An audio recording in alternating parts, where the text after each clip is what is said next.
Bonsoir, bienvenue à tous ceux qui nous visitent sur la chaîne YouTube. Bienvenue à nos amis visiteurs. Merci de nous accueillir chez vous en ce soir. Maintenant, nous allons vous encourager encore une fois à vous abonner à notre chaîne afin de pouvoir recevoir les dernières vidéos et nous vous encourageons à le faire. Nous voulons également remercier tous ceux qui prient pour nous et qui nous soutiennent à travers ce travail. Maintenant, nous allons passer un moment à étudier la parole de Dieu et nous allons vous inviter à prendre vos Bibles avec vous, mais aussi à enlever tous les moyens de distraction qui se trouvent autour de vous, que ce soit à la radio, télé, de les mettre sur silence, mettre vos appareils sur silence, afin d'être le plus productif possible. Maintenant, nous allons introduire ce moment par la prière. Prions. Notre Dieu, notre Père, nous voulons te remercier pour ta parole qui est merveilleuse, qui durant ces temps difficiles réchauffe nos cœurs, donne une nourriture éternelle à notre âme. Nous voulons, Seigneur, te remercier pour elle. En ce jour, Père, nous voulons te demander d'illuminer les yeux de nos cœurs afin que nous puissions voir ce que tu as à nous dire à travers ta parole. Ouvre les oreilles de notre entendement afin de comprendre et d'entendre, Seigneur, ce que tu as à nous dire à travers ta parole. Père, je voudrais te demander d'augmenter, Seigneur, cet amour que nous avons pour ta parole, que tu puisses bénir ton peuple et qu'il puisse être encouragé, fortifié à travers ces Écritures. Père, nous te prions aussi afin que ta gloire puisse resplendir à travers cette parole que nous allons méditer en ce soir. Maintenant, sois avec nous. Nous te prions, Seigneur, de pardonner nos fautes et nos iniquités, afin, Seigneur, que nous puissions être disposés à écouter ce que tu as à nous dire. Père, sois béni, sois glorifié, exalté en toutes choses. Nous t'avons prié dans le nom de ton Fils Jésus. Amen. Voilà donc, ce soir, je vais vous inviter à terminer le deuxième grand discours que nous avions vu les 2 mercredis précédents. Vous pouvez regarder les vidéos sur notre chaîne et vous les verrez. Donc, je vous rappelle que l'évangile de Matthieu gravite autour de 5 grands discours, d'accord, de Jésus-Christ. Et le premier discours était le sermon sur la montagne que nous avons vu, Matthieu 5 à 7. Et le deuxième grand discours se trouve dans le chapitre 10 et s'étend jusqu'au chapitre 11 et le verset 1.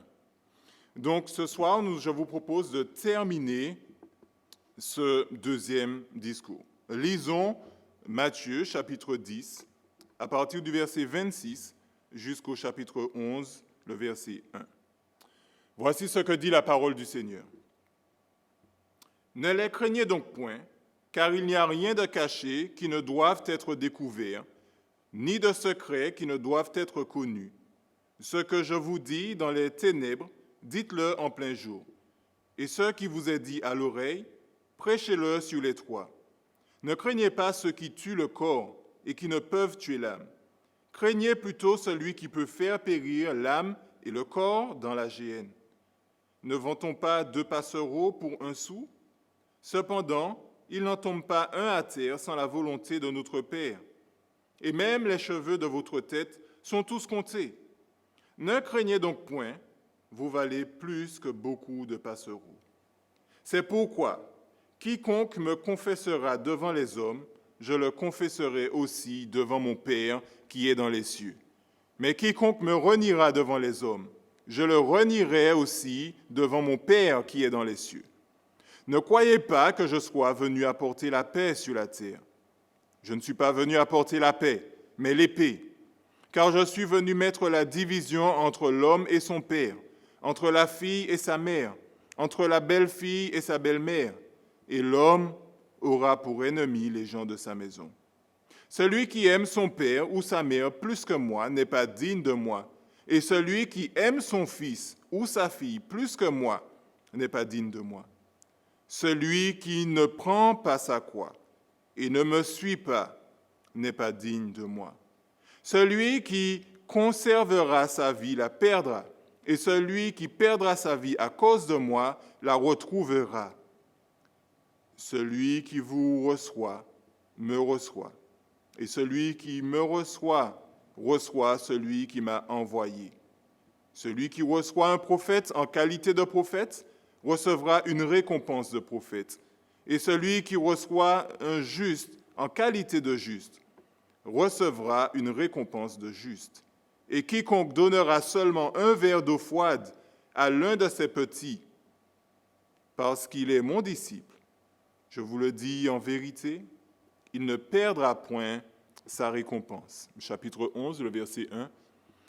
Lorsque Jésus eut achevé de donner ses instructions à ses 12 disciples, il partit de là pour enseigner et prêcher dans les villes du pays. Amen. Le chapitre 11, le verset 1, nous montre la fin du discours. Rappelez-vous, je vous disais qu'à la fin de chaque discours, il y a Jésus qui arrête de parler.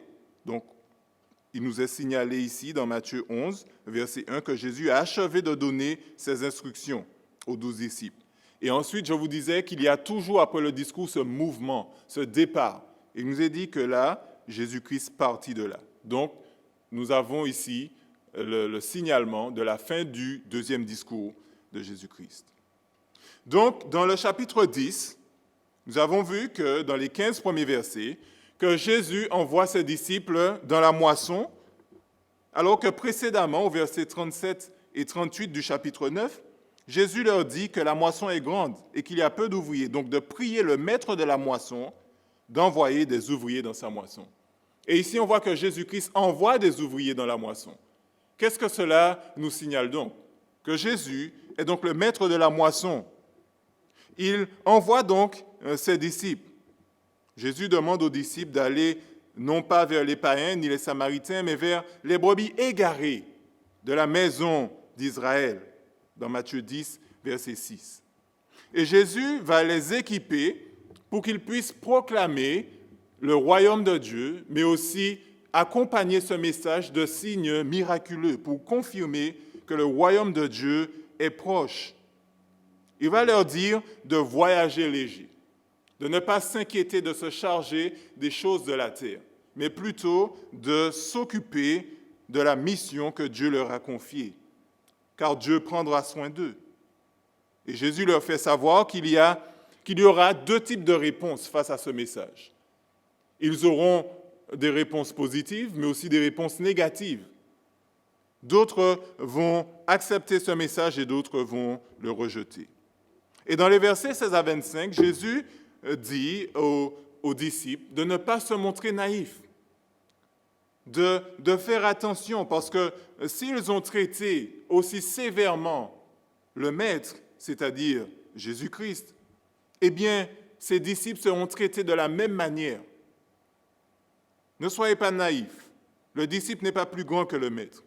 Ils devront affronter de sévères persécutions. Jésus va leur dire, et beaucoup de pression. Donc, Jésus va les mettre en garde et il leur dit qu'il les envoie comme des brebis au milieu des loups. Vous savez, les brebis ne peuvent pas se défendre face à des loups. Pourquoi? Parce qu'ils n'ont aucun moyen de défense, naturellement. Ils n'ont pas de crocs, ils n'ont pas de griffes, ils n'ont pas de carapace, ils n'ont pas de cornes, ils n'ont rien pour se défendre. Donc, Jésus est en train de leur dire qu'ils seront dans un milieu hostile, dans un terrain où il y aura de l'agressivité. Ils vont subir des persécutions verbales, mais aussi physiques, qui va les conduire peut-être même jusqu'à la mort. Et Jésus-Christ leur a donné 3 sources certaines de persécution. Il dira dans le chapitre 10, verset 17, la première partie, qu'ils vont avoir des persécutions d'ordre politique, d'ordre de ceux qui exécutent la loi. Ils auront aussi, dans la deuxième partie du verset 17, des persécutions religieuses. Ils seront persécutés par les autres mouvements religieux. Et troisièmement, il va leur dire qu'ils auront également des persécutions dans le cercle proche, des amis proches, la famille, qui est un milieu intime. Ils auront également des persécutions là.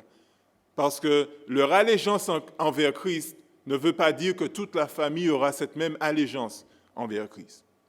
Et il va leur dire qu'ils seront aussi calomniés, accusés faussement de choses. Et Jésus-Christ va leur dire que vous serez même appelés des serviteurs du diable. Dans le chapitre précédent, on voit que Jésus-Christ est appelé Béelzébul, qui est un autre nom, un diminutif pour Satan. Et Jésus leur dit que quand vous serez accusés faussement et que votre foi sera mise à rude épreuve, sachez que Dieu va vous soutenir et va vous donner une réponse appropriée à la situation. Dans Matthieu 10, versets 19 à 20. Et aujourd'hui, nous allons voir que Jésus va encourager ses disciples à ne pas se laisser abattre par les événements futurs qu'ils devront affronter. Pourquoi? Parce qu'il y a plusieurs raisons. Et il va les signaler, leur démontrer ces raisons. Et je dirais que toute personne normale, lorsqu'on entend ce genre de persécution, eh bien ces personnes, si vous êtes un être humain, vous aurez des craintes. La mort, la persécution, les problèmes familiaux, ce sont des choses qu'on essaye d'éviter dans le monde occidental. On ne veut pas de ce genre de choses. On essaye de les éviter. Et Jésus va leur dire, en tout cas, vous allez certainement passer par ces tribulations, mais pour plusieurs raisons, vous ne devez pas vous soucier de ces dangers qui sont devant vous. Ne vous laissez pas freiner dans la mission que je vous ai donnée à cause de ces choses. Il va leur dire que le témoignage et la proclamation du royaume de Dieu doivent être la priorité de l'enfant de Dieu. Donc ce soir, je vous propose de regarder ce que Jésus-Christ dit aux disciples ici. Il va dire plusieurs choses en deux grandes sections. La première, Jésus-Christ va leur donner les trois raisons pour ne pas se laisser immobiliser par la peur, dans les versets 26 à 31. Et dans la deuxième section, Jésus-Christ va leur parler de l'allégeance qu'ils doivent porter vis-à-vis de lui. Donc, la deuxième partie sera notre allégeance à Christ est notre priorité première, dans les versets 32 à 42. Donc, quelles sont les trois raisons que Jésus-Christ donne à ses disciples? La première raison de ne pas se laisser immobiliser par la peur, Jésus-Christ va commencer cette section en donnant plusieurs impératifs. Au verset 26, par exemple, nous voyons « ne les craignez point ». Vous savez, un impératif, généralement, lorsque nous connaissons la langue française, c'est le mode du verbe qui permet d'exprimer un ordre, un conseil, qui permet d'exprimer une exhortation ou bien un souhait. Et ici, Jésus va leur donner cet ordre concernant la peur. Il va leur dire « ne craignez point » au verset 26. Au verset 28, il va dire « ne craignez pas ceux qui tuent le corps ». Au verset 31, il va dire « ne craignez donc point ». Par trois fois, le Seigneur va leur dire de ne pas avoir peur. Vous me direz, mais comment le Seigneur nous demande-t-il de contrôler un sentiment? Le sentiment, par définition, ne peut pas se contrôler. Donc, pourquoi il nous demande de contrôler un sentiment? Eh bien, Jésus n'est pas en train de se montrer déraisonnable. Ce qu'il est en train de dire ici, c'est que nous ne devons pas nous laisser envahir par la peur, ni nous laisser contrôler par cette peur. Il est normal d'avoir peur. La peur, dans certaines circonstances, c'est une bonne chose. Avoir la crainte de l'Éternel, c'est une bonne chose. Maintenant, il nous dit de ne pas nous laisser envahir, de laisser notre mission s'étouffer par la peur. Donc, Jésus va leur dire de qui ils ne doivent pas avoir peur.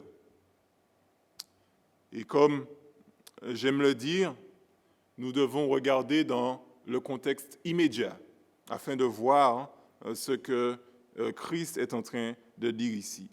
Et au verset 26, il dit « ne les craignez point ». Mais de qui parle-t-il? De qui Jésus est en train de parler lorsqu'il dit « ne les craignez point ». Bien sûr, les trois types d'hommes qui ont été énumérés plus haut. Nous avons vu les chefs politiques, les chefs religieux, les rois, les gouverneurs, les membres de famille. Eh bien, Jésus leur dit de ne pas avoir peur. Et la raison qu'il donne à ses disciples pour ne pas avoir peur, c'est que rien de caché ne doit être... Pardon, il n'y a rien de caché qui ne doive être découvert, ni de secret qui ne doivent être connus. Je ne sais pas pour vous, si je me retrouve criblé de balles par l'ennemi, si je me retrouve dans une pression, dans une persécution, et qu'on essaye de me rassurer en me disant « Ne t'inquiète pas, Jean-Claude, parce qu'il n'y a rien de caché qui ne doive être découvert, ni de secret qui ne doivent être connus. » Eh bien, je ne serai pas vraiment rassuré. Qu'est-ce que cela veut dire? Est-ce que vous êtes rassuré par cette parole? Eh bien, lorsque nous comprenons ce que Jésus-Christ est en train de dire ici, nous voyons que c'est en fait une parole qui est très rassurante, si nous la prenons dans le bon sens.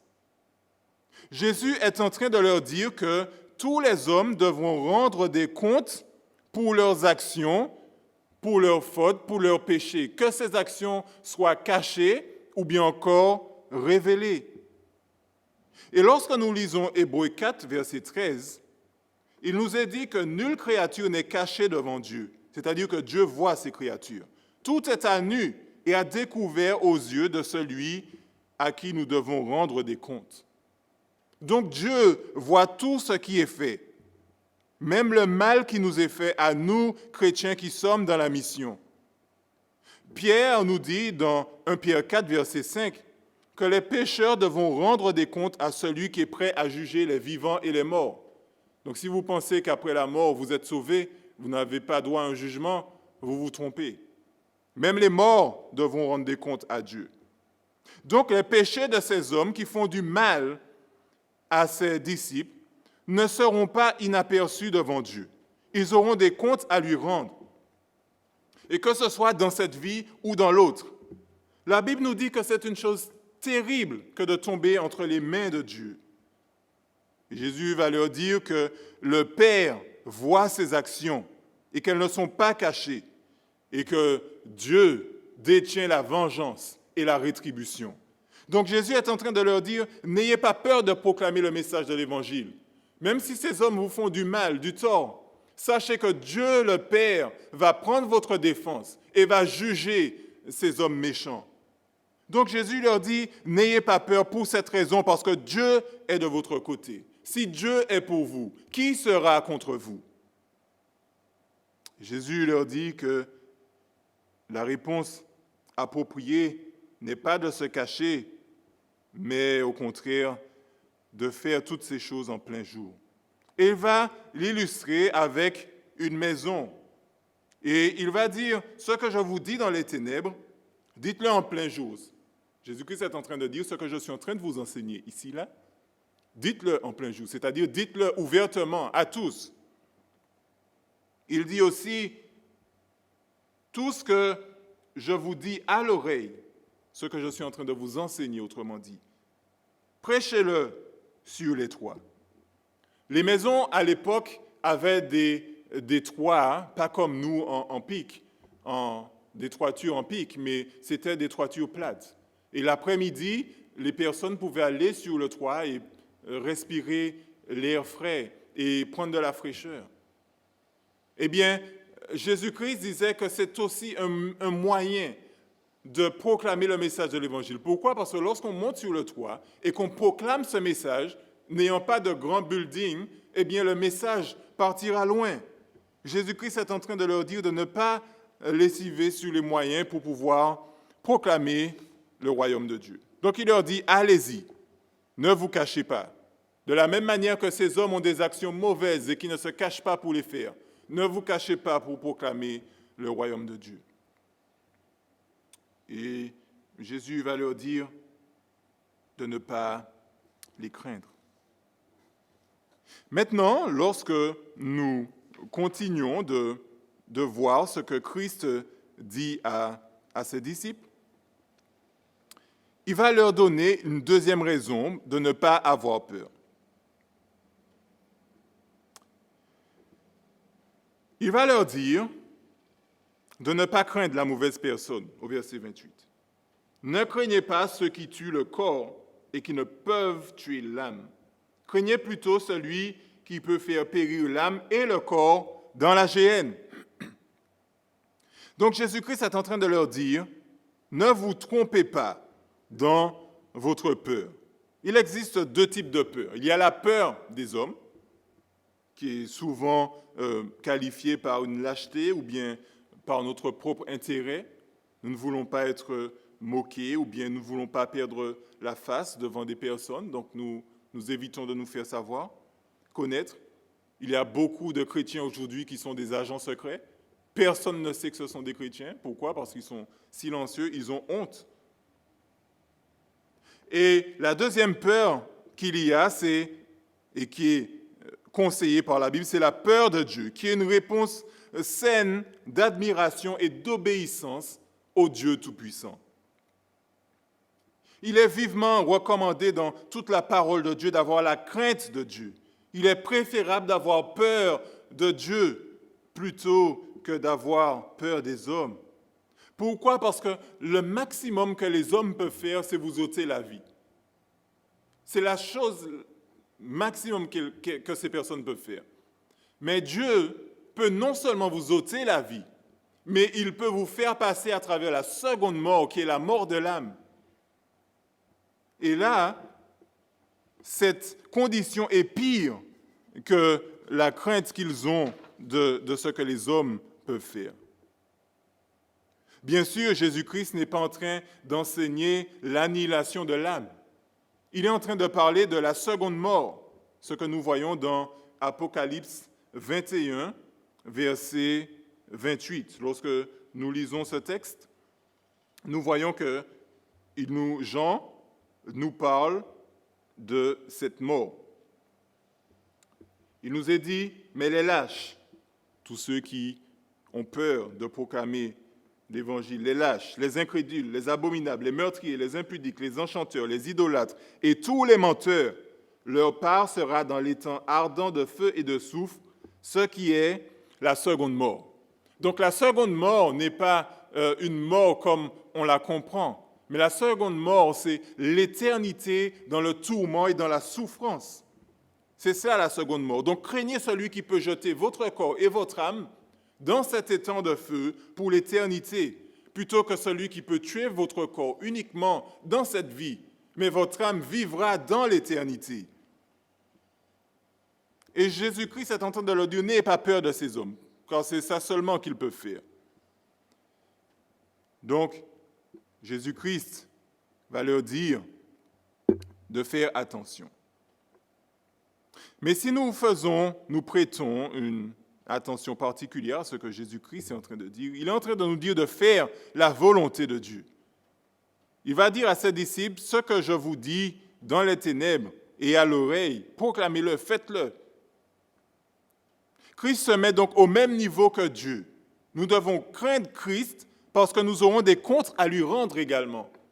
Et c'est ce que Paul nous dit. Et il avait raison lorsque dans 2 Corinthiens 5, verset 10, il dit que nous devons comparaître au tribunal de Christ, tôt ou tard. Donc, n'ayez pas peur de perdre votre corps, mais plutôt ayez peur de perdre votre âme. Que donnerait un homme en échange de son âme? Il nous est dit dans Matthieu 16, verset 26. Il faut savoir que la crainte de l'Éternel, c'est le début de la sagesse. Nous devons avoir cette crainte de l'Éternel. Maintenant, Jésus-Christ parle de la géhenne. Et le mot géhenne est principalement utilisé dans le Nouveau Testament par l'Évangile de Matthieu. Ce mot est utilisé 12 fois dans le Nouveau Testament. Et cette utilisation fait référence à l'enfer, cet étang de feu et de soufre qui est réservé au diable et à ses démons, mais aussi à tous les pécheurs, ceux qui ont rejeté Christ. Et Jésus-Christ va leur donner la troisième raison. Il va leur dire de ne pas avoir peur. Pour quelle raison? Parce que Dieu chérit profondément ses enfants. Dieu aime ceux qui lui appartiennent. Dieu les aime, il les considère comme la prunelle de leurs yeux. Et ici, Jésus-Christ va utiliser une figure de style que les rabbins utilisaient beaucoup à l'époque, qui est appelée un calvaomère. Le calvaomère, c'est tout simplement, ça veut dire à plus forte raison, ou bien combien plus. Donc, il part de cette argumentation il va partir de ce qui est insignifiant pour aller vers ce qui est le plus important. Et Jésus-Christ va leur dire que les moineaux, les passereaux, eh bien, ces passereaux sont vendus pour très peu sur le marché. Et pourtant, ces passereaux qui ne sont rien de valeur, il n'y en a pas un seul qui tombe si Dieu ne l'a pas voulu. Donc ici, on voit la souveraineté de Dieu. Il n'y a pas un seul petit moineau, puisqu'un passereau c'est un moineau, il n'y a pas un seul petit moineau qui tombe, qui meurt, si cela n'est pas la volonté de Dieu. Jésus-Christ est en train de parler de la souveraineté de Dieu le Père. Et lorsque Jésus-Christ a montré ce qui est insignifiant, il va maintenant parler de ce qui est plus important. Et il va dire, vous, à combien plus forte raison le cal va au maire, à combien plus forte raison vous valez plus que beaucoup de passereaux. Donc, vous avez énormément de valeur aux yeux de Dieu. Et parce que vous avez de la valeur aux yeux de Dieu, voyez ce que Dieu va faire pour vous. Il est dit, et même les cheveux de votre tête sont comptés. Imaginez qu'on essaye de vous crucifier, vous êtes pourchassé, vous avez peur, vous essayez de fuir dans une autre ville, comme Jésus-Christ l'avait dit dans les versets précédents, et on vous dit de ne pas avoir peur. Pourquoi? Parce que les cheveux de vos têtes sont comptés. Waouh! Quelle parole rassurante! Mais de la même manière, je vous disais que la première parole était rassurante lorsqu'on comprenait effectivement ce qu'il voulait dire. Et ici, Jésus-Christ va employer une expression que toutes les personnes du premier siècle comprenaient. Lorsqu'on parle de cheveux qui sont comptés, cela véhicule bien plus que ce que nous pouvons penser. Regardons par exemple 1 Samuel 14, verset 45. 1 Samuel 14, verset 45. Il nous est dit, le peuple dit à Saül, « Quoi? Jonathan mourrait, lui qui a opéré cette grande délivrance en Israël?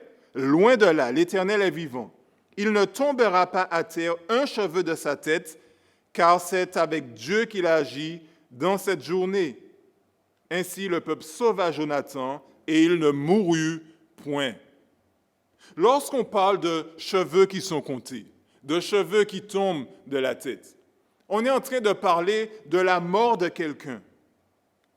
Si je vous dis qu'aujourd'hui, je vais faire tomber les cheveux de ta tête, je suis en train de dire qu'aujourd'hui, je vais vous tuer. Et ici, nous voyons que Jésus-Christ est en train de leur dire que Dieu le Père connaît le nombre de cheveux qui est sur vos têtes. Donc, il est en train de dire que rien ne va vous arriver. Je suis avec vous. Je vous protège. Il n'y en a pas un seul de vos cheveux qui vont tomber sans ma volonté. Je les ai comptés. Donc, rien n'est impossible à Dieu. La protection dont nous avons besoin, c'est une protection que Dieu seul pourra nous donner. Nous serons protégés dans cette vie, mais aussi dans l'autre.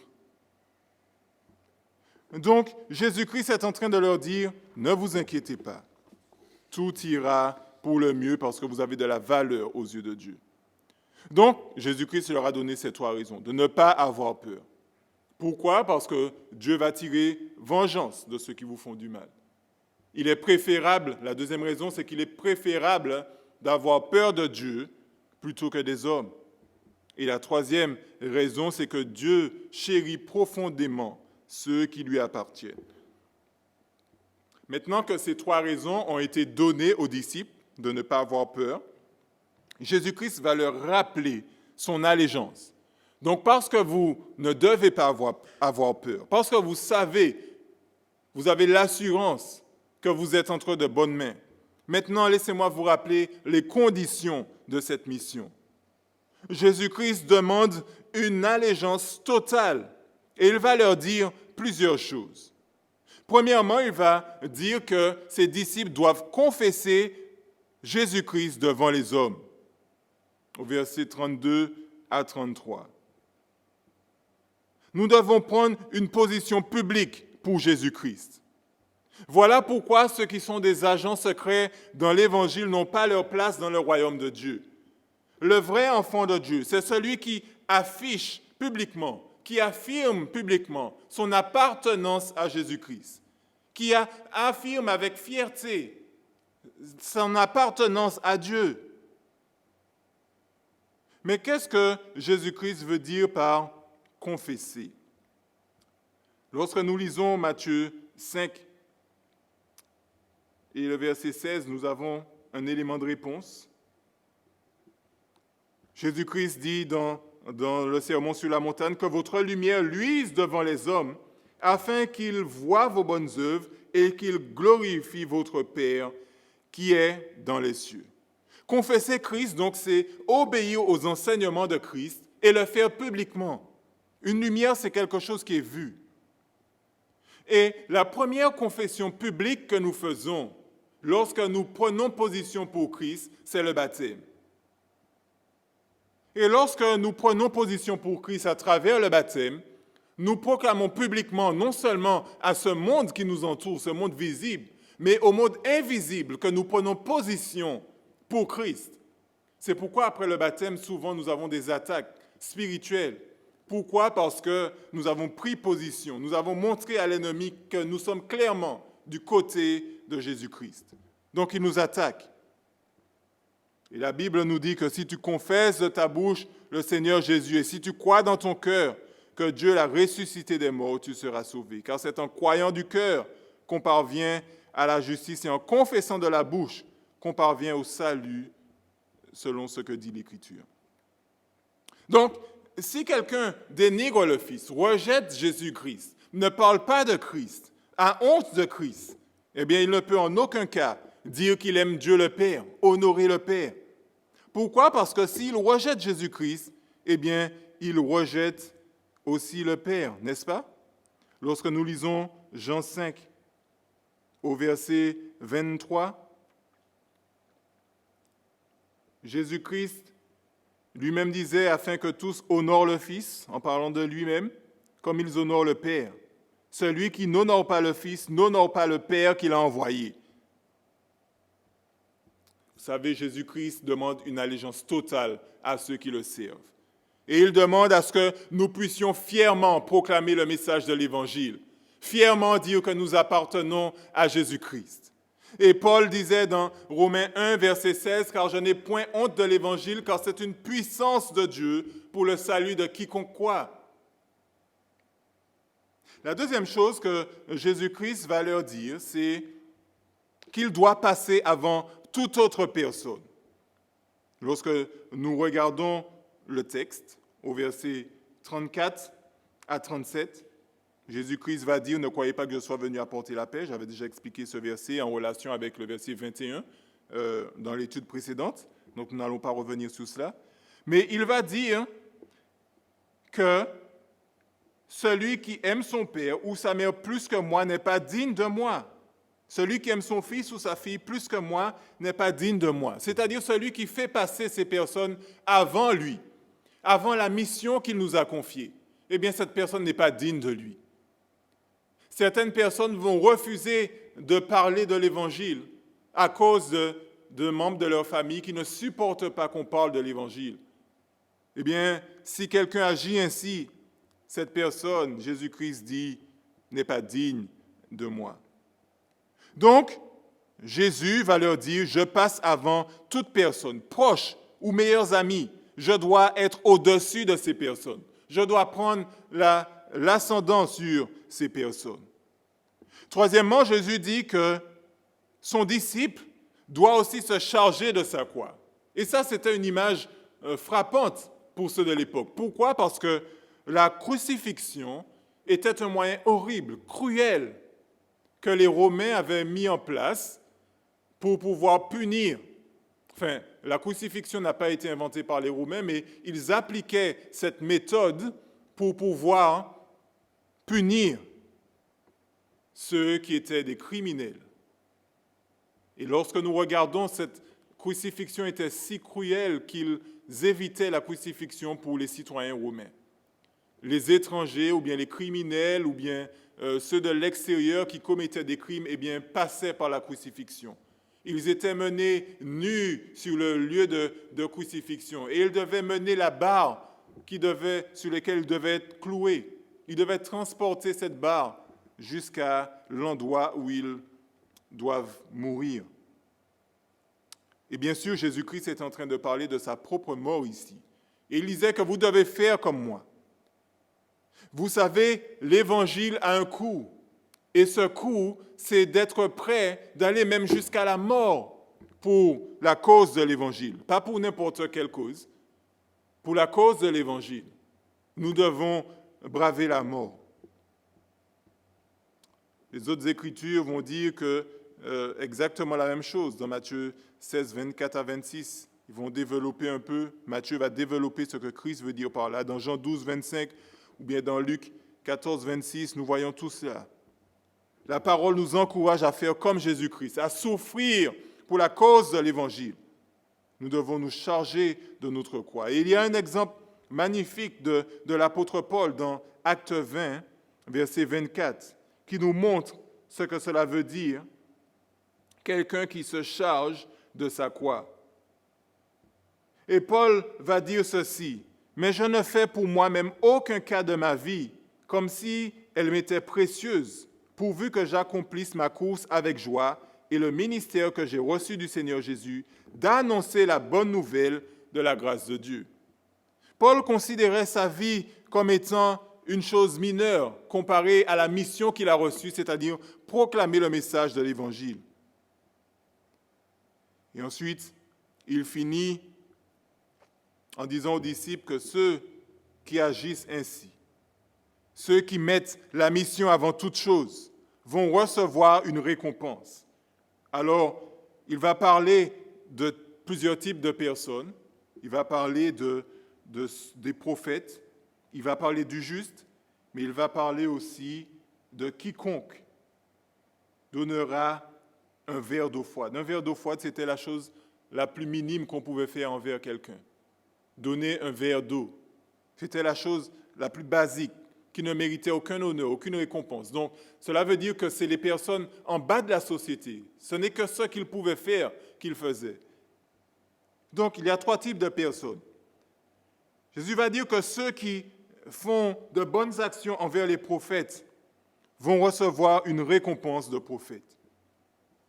Qu'est-ce que cela veut dire? Nous avons un exemple, par exemple, de la veuve de Sarepta. Lorsque Élie est venu et elle a accueilli cet homme et a fait un gâteau pour lui, alors que ce qui lui restait, c'était pour elle et son enfant, et après quoi, ils allaient mourir. Mais elle a fait passer le prophète d'abord, et elle a reçu une bénédiction de prophète. Elle a passé cette période de sécheresse sans avoir manqué de rien, parce que Dieu a récompensé son geste, car elle a accueilli un prophète qui venait au nom de Yahweh, au nom de Dieu. Qu'est-ce qu'une récompense de juste? Nous voyons cet exemple aussi avec cette femme de Sénam, je crois, qui avait accueilli Élisée dans sa demeure, qui avait préparé une chambre pour ce prophète, pour ce juste.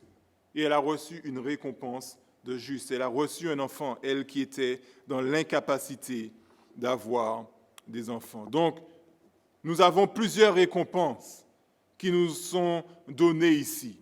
La parole de Dieu nous dit que nous avons une récompense qui est certaine si nous accueillons Jésus-Christ, si nous faisons du bien à ceux qui travaillent pour Christ. L'une des premières récompenses, c'est la vie éternelle.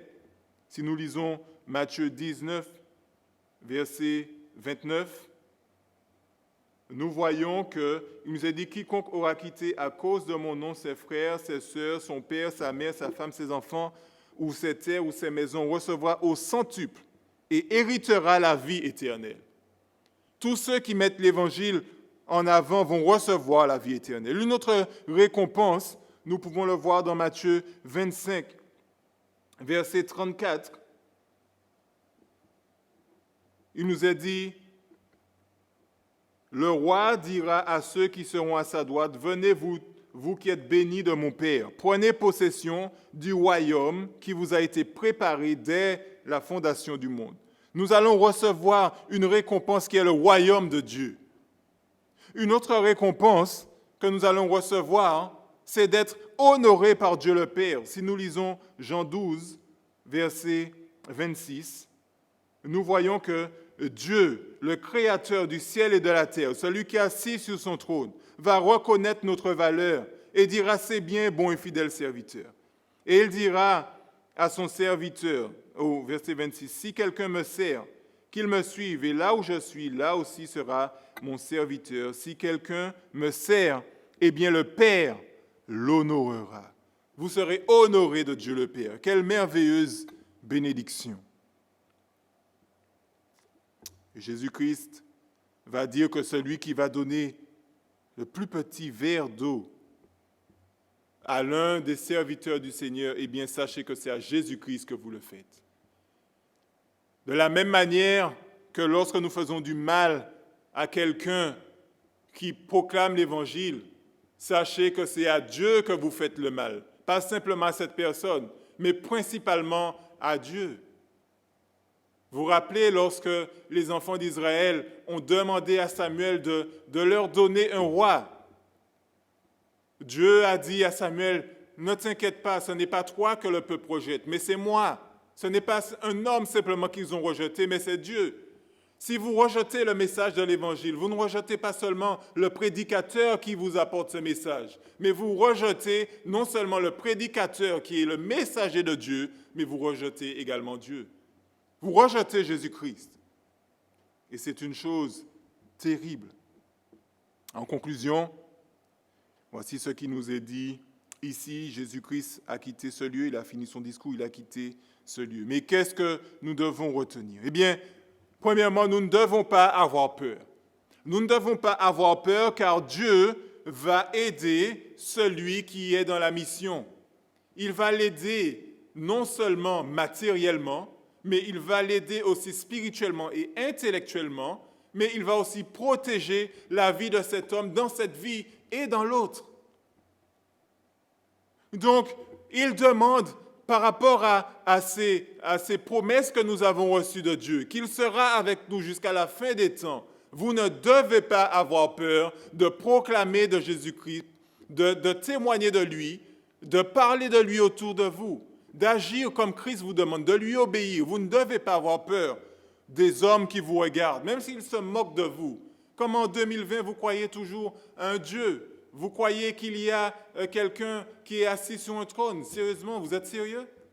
Même si on se moque de vous, sachez que Dieu va aussi vous confesser lorsque vous serez devant le tribunal de Christ. Mais tous ceux qui se sont moqués de vous seront condamnés, seront jetés dans la géhenne, dans cet étang de feu pour l'éternité. Et Paul disait dans Romains 1, verset 16, que je n'ai point honte de l'Évangile, car c'est une puissance de Dieu pour le salut de quiconque croit. Vous ne devez pas avoir honte de Jésus-Christ et vous devez proclamer Christ, quel que soit l'endroit où vous êtes, par vos actions, par vos paroles. Vous devez honorer Christ. Deuxièmement, nous devons aimer Jésus-Christ au-dessus de toute chose et avant toute personne. Vous devez mettre Christ au-dessus de vos loisirs. Vous devez mettre Christ au-dessus de ce que vous aimez.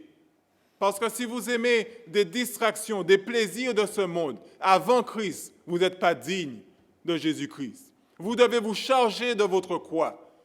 Lorsque nous proclamons le message de l'Évangile, oui, nous aurons à affronter la raillerie, nous aurons à affronter les persécutions physiques, intellectuelles, morales, verbales, mais nous devons porter notre croix et continuer à avancer avec la croix que Christ lui-même a portée. Nous ne sommes pas plus grands que le Maître. S'ils ont haï Christ, ils nous haïront aussi. Et troisièmement, nous devons rendre témoignage de Jésus-Christ au monde ouvertement, à tous ceux qui nous entourent. Nous devons faire du bien à ceux qui servent l'Éternel. Nous devons leur faire du bien dans la mesure du possible. Et alors, nous allons recevoir des bénédictions qui vont couler du trône de la grâce de Dieu. Des bénédictions éternelles, des dons parfaits et excellents qui viennent de Dieu. Lorsque nous travaillons pour la cause de l'Évangile, nous allons recevoir au centuple. Si, par exemple, vous investissez dans la mission, si vous donnez de votre temps, de votre énergie pour la mission, sachez que toutes les distractions que vous avez manquées sur cette terre pendant peut-être 70 ans, vous allez les gagner dans l'éternité pour l'éternité. Donc, quand vous comparez quelques années face à l'éternité, le calcul est vite fait. Sachez que les bénédictions que nous aurons dans l'éternité ont beaucoup plus de valeur que les petits plaisirs éphémères que nous avons sur cette terre. Que le Seigneur puisse nous aider à comprendre ces choses en ce soir. Prions. Père éternel, Dieu de gloire, nous voulons te remercier parce que tu nous as bénis, tu nous as fait du bien à travers, Seigneur, la lecture de ta parole. Merci de nous avoir réconfortés. Merci de nous avoir rappelé que notre allégeance doit être totale vis-à-vis de toi. Merci de nous avoir rappelé également que tu es avec nous jusqu'à la fin des temps. Quelle que soit la situation, les circonstances, tu es là avec nous. Tu prendras soin de nous matériellement, avec nos vêtements, spirituellement, physiquement. Seigneur, tu prendras soin de nous. Tu es notre haute retraite, tu es notre bouclier, tu es notre forteresse. Et Père, nous voulons te remercier parce que tu es tout ce dont nous avons besoin dans la détresse. Nos âmes sont dans la joie parce que tu es le Dieu Tout-Puissant. Tu es celui qui est capable de nous aider. Et si tu es avec nous, qui peut être contre nous? Qui peut nous résister? Ô Éternel, merci pour la grâce que tu nous as accordée à travers ton Fils Jésus-Christ. Maintenant, aide-nous à appliquer, Seigneur, ces paroles de vérité dans nos vies et que nous puissions chérir cette parole, que nous puissions retourner à elle dans les moments de faiblesse, de doute, d'angoisse et que nous puissions être restaurés par elle. Nous t'avons prié et demandé ces grâces dans le nom de ton Fils Jésus. Amen.